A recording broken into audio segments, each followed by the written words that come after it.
श्रद्धा आणि सबुरी ठेवणाऱ्यांनाच भविष्यामध्ये शिवसेनेची मंत्रिपदं मिळतील। नाराज होऊन पक्षाच्या कार्यपद्धतीवरती टीका करणाऱ्यांना वेगळा विचार होणार असं म्हटलं गेलंय।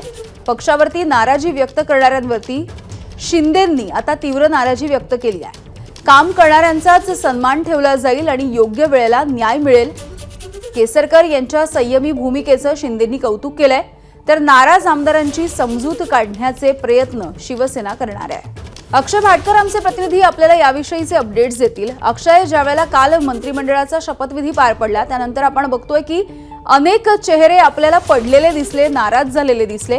मात्र आता शिवसेना प्रयत्न करणार आहे या आमदारांची समजूत काढण्यासाठी आणि योग्य वेळी संधी दिली जाईल असंही म्हटलं गेलंय। सगळ्यात महत्त्वाचं आहे यामध्ये प्रज्ञा की केसरकर यांचं उदाहरण दिलेलं आहे। केसरकर ज्याप्रमाणे शांत आहेत किंवा त्यांनी कोणतीही पक्षावर नेत्यांवर नाराजी व्यक्त केलेली नाहीये, अशाच प्रकारची प्रतिक्रिया ही एकनाथ शिंदे यांना अपेक्षित होती। आणि ती जे आमदार नाराज आहेत किंवा जी लोक सध्या मंत्रिपदाच्या अपेक्षेमध्ये होती त्यांना मंत्रिपद मिळालेलं नाही, अशा सगळ्यांकडून ह्याच प्रतिक्रियेची अपेक्षा एकनाथ शिंदे यांना होती। मात्र काही जणांनी माध्यमांसमोर म्हणजे कालच एबीपी माझाला प्रकाश सुर्वे यांनी एक तिखट प्रतिक्रिया दिलेली होती आणि त्याच्यानंतर बोंडेकर जे आहेत त्यांनी देखील आपल्या शिवसेनेच्या पदाचा राजीनामा दिला होता। तर अशा ज्या प्रतिक्रिया आहेत ती जे लोक देत आहेत त्यांच्यावर पक्षामध्ये याच्या पुढे कोणताही विचार केला जाणार नाही असं देखील स्पष्टता सांगण्यात आलेलं आहे। मात्र जी लोक नाराज आहेत मात्र ती कोणत्याही प्रकारची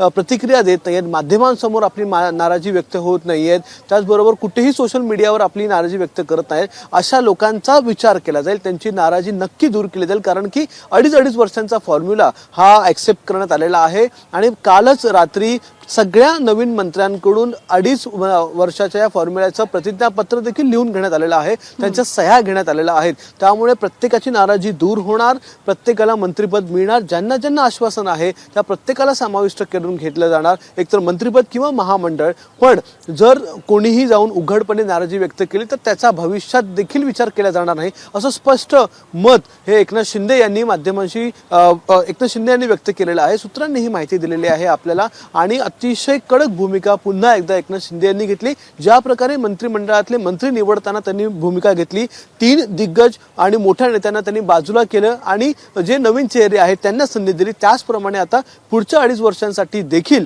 अशाच प्रकारे नियम हे ठेवले जाणार आहेत आणि जो पक्ष संघटनेसाठी काम करेल, जो लोकांसाठी काम करेल, जो पक्षाशी एकनिष्ठ राहील त्यालाच याच्या पुढे देखील संधी देण्यात येईल असं एकनाथ शिंदे यांनी सांगितलंय।